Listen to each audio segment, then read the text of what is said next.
केतिरा ई मुसलमान उन्हनि खे त ख़बर ई न आहे शब बरात आहे 15 शाबान वारी राति शब बरात आहे। मआज़ अल्लाह सुम मआज़ अल्लाह इस्लाम में ग़लति हिकिड़ो कॉन्सेप्ट मुसलमाननि जो कम इल्मी जे करे उहो चवनि फटाकनि वारी ईद ज़ुल्म करी थो मुसलमान। फटाकनि वारी ईद हैरत जी ॻाल्हि न आहे। इहे फटाका आतिशबाज़ियूं त कुफ़ार मुशरिकीन जे लाइ आहिनि। तोखे कंहिं सबक़ पढ़ायो फटाकनि वारी ईद जो अल्लाह जो अज़ाब आहे। अहलुल्लाह अहले इल्म अल्लाह ॼाणे ही अगरि बुज़ुर्ग ही अगरि आलिम ही अगरि सालिहबाना न हुजनि असां त गॾ ऐं घोड़ा ऐं कुता बि खाई सघूं था। असांखे केरु ॿुधाए इहे अल्लाह वारा आहिनि इहे आलिम इहे बुज़ुर्ग आहिनि जेके हर शइ जी फ़ज़ीलत ॿुधाइनि था रोकिनि था ख़बरदार ही कुतो आहे ही हराम आहे हिन जा ही नुक़सान आहिनि। वरना जन खे वोट ॾेई नथा मथे मोकिलियो था ये ॿाहिरनि मुल्कनि में वञी इहे ग़लति शयूं ख़ुदि खाई अचनि था। उन्हनि जो इरादो बि इहो आहे त असांजी क़ौम बि इहे कमु करे। अल्लाह जो शुक्र कयो पाकिस्तान में महबूब जी नज़र आहे आलिम बुज़ुर्ग अल्लाह जा वली पैदा थींदा रहनि था जेके इहे नंढो खयूं वेठा आहिनि उम्मत जी इस्लाह कनि था नेक रातियुनि जा फ़ज़ाइल ऐं बरकतूं ॿुधाइनि था सामईन ताकि ही उम्मत हुज़ूर अलैहिस्सलातु वस्सलाम जी ज़ात बरकात जे दीन ते अमल करे।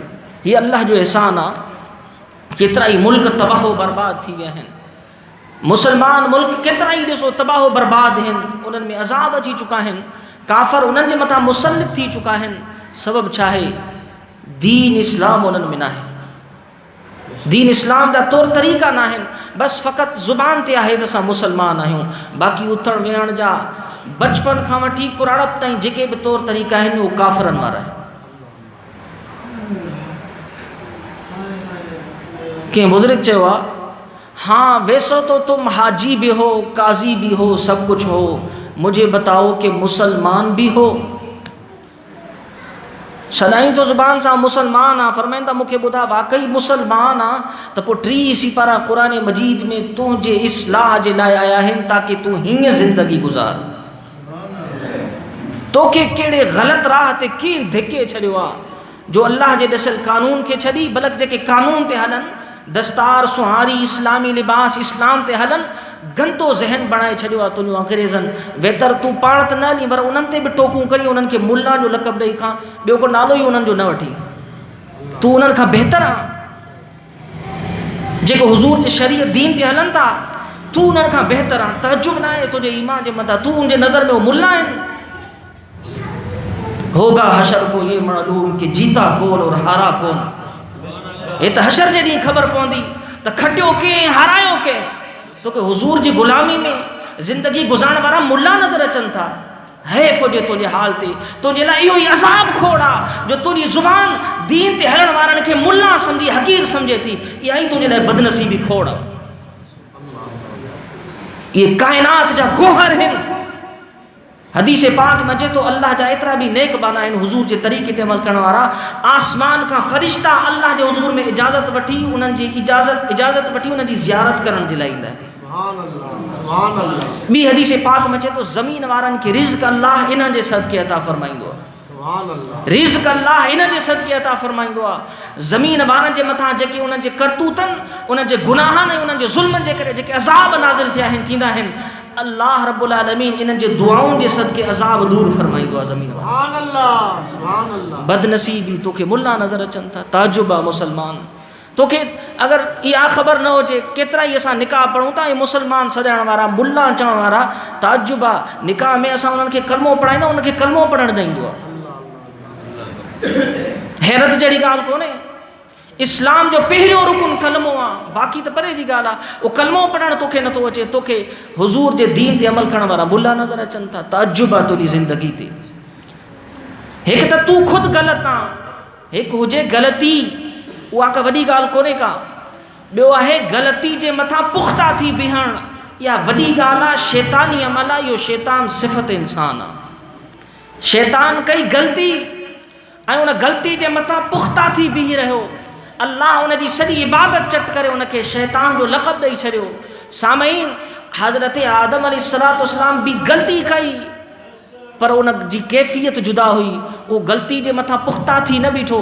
उन चयो रब्बना ज़लमना अनफुसना व इल्लम तग़फिर लना व तरहमना लनकूनन्न मिनल ख़ासिरीन। मौला मां पंहिंजी जान ते ज़ुल्म कयो मूंखे माफ़ फरमा। यानी ग़लती खे तस्लीम करणु ऐं तौबा करणु ऐं दोबारा उन जे क़रीब न वञण, इहा इंसानियत आहे। ग़लती जे मथां पुख़्ता थी बीहण, तौबा बि न करण ऐं ॾटी बीहण, सामईन इहा शैतान सिफ़त ज़िंदगी आहे। अल्लाह इन खां बचाए। त सामईन ही बाबरकत रात, जंहिं रात जा एॾा वॾा फ़ज़ाइल तव्हां पे ॿुधा, जेका रात हुज़ूर जे सदके अल्लाह ताला फरमाए, आख़िरी जुमला अर्ज़ कयां उहे ही त इन रात में एॾी वॾी फ़ज़ीलत, एॾी वॾी माफ़ी, एॾो वॾो अजर ऐं सवाबु छो, इहो बि नुक़्तो सम्झ। ऐं ॿानहनि जे ग़फ़लतुनि खे त ॾिठो ई नथो वञे, ॿानहनि जे ग़फ़लतुनि खे ॾिठो ई नथो वञे। इन जो सबबु ही हो जेको तूं आलिमनि जे वाता ॿुधंदो आहे न, हुज़ूर अलैहिस्सलातु वस्सलाम 7 रातियूं गारिन में सिर सजदे में करे उम्म जे लाइ बख़्शिश जूं दुआऊं कंदा रहिया। महबूब जा बचड़ा करबला में पंहिंजा सिर ॾेई का डिमांड न कयनि, मौला इहा डिमांड आहे मुंहिंजे आका जी उम्मत खे क़यामत जे ॾींहुं बख़्शिजां। सुभान अल्लाह। सामईन इहो ई राज़ आहे। दुनिया में ॾिसंदा आहियो न, हिकु अणपढ़ियल अगरि जेकॾहिं उहो पढ़ियल आहे त उन में पढ़णु पढ़ाइण लिखण पढ़ण जी सलाहियत ई न हूंदी आहे। केतिरा ई अहिड़ा मुआशिरे में ॾिसंदव वॾनि वॾनि उहिदनि ऐं नौकरियुनि ते फ़ाइज़ आहिनि। इहे नौकरियुनि ऐं उहिदनि ते कीअं फ़ाइज़ थिया? उन्हनि खे पघार मिले थी ओतिरी जेतिरी पढ़े लिखे खे मिले थी, हालांकि उन्हनि में काई सलाहियत कोन्हे। ये नौकरी ते कंहिं दोस्ती कंहिं मोहब्बत में फ़ाइज़ थिया, याने इन्हनि खे नौकरी कंहिं दोस्त जी सिफ़ारिश सां मिली आहे। साॻी पघार खणनि था जेका पघार पढ़ियो लिखियो खणे थो, महिनत कश खणे थो। सामईन साॻी नौकरी आहे जिथे वॾी महिनत सां हिकु ग़रीब जो ॿारु फ़ाइज़ थिए थो, उन महिनत ते हिकिड़ो लाइलिम शख़्स सिफ़ारिश सां खॾी वञे थो, साॻी पघार उनखे मिले थी। सामईन इन मां इहो फ़र्क़ु मालूम थियो त हीउ कमाल फ़क़ति उन जी क़ाबिलियत जो नाहे, किथे किथे सिफ़ारिश बि कमु करे वेंदी आहे। सामईन 15 शाबान वारी रात या रमज़ानुल मुबारक जूं मुक़द्दस रातूं या साल में जेके बि ॾिहाड़ा मुक़द्दस अचनि था, उन में तूं असां लाइलिम, तूं असां मुतकब्बिर, तूं असां हक़ीर, तूं असां मुजरिम फासिक फाजिर अल्लाह जे हुज़ूर में वञूं था, बख़्शिश जे क़ाबिल आहियूं कोन, पर पोयां सिफ़ारिश नबीअनि जे सरदार जी थियल आहे।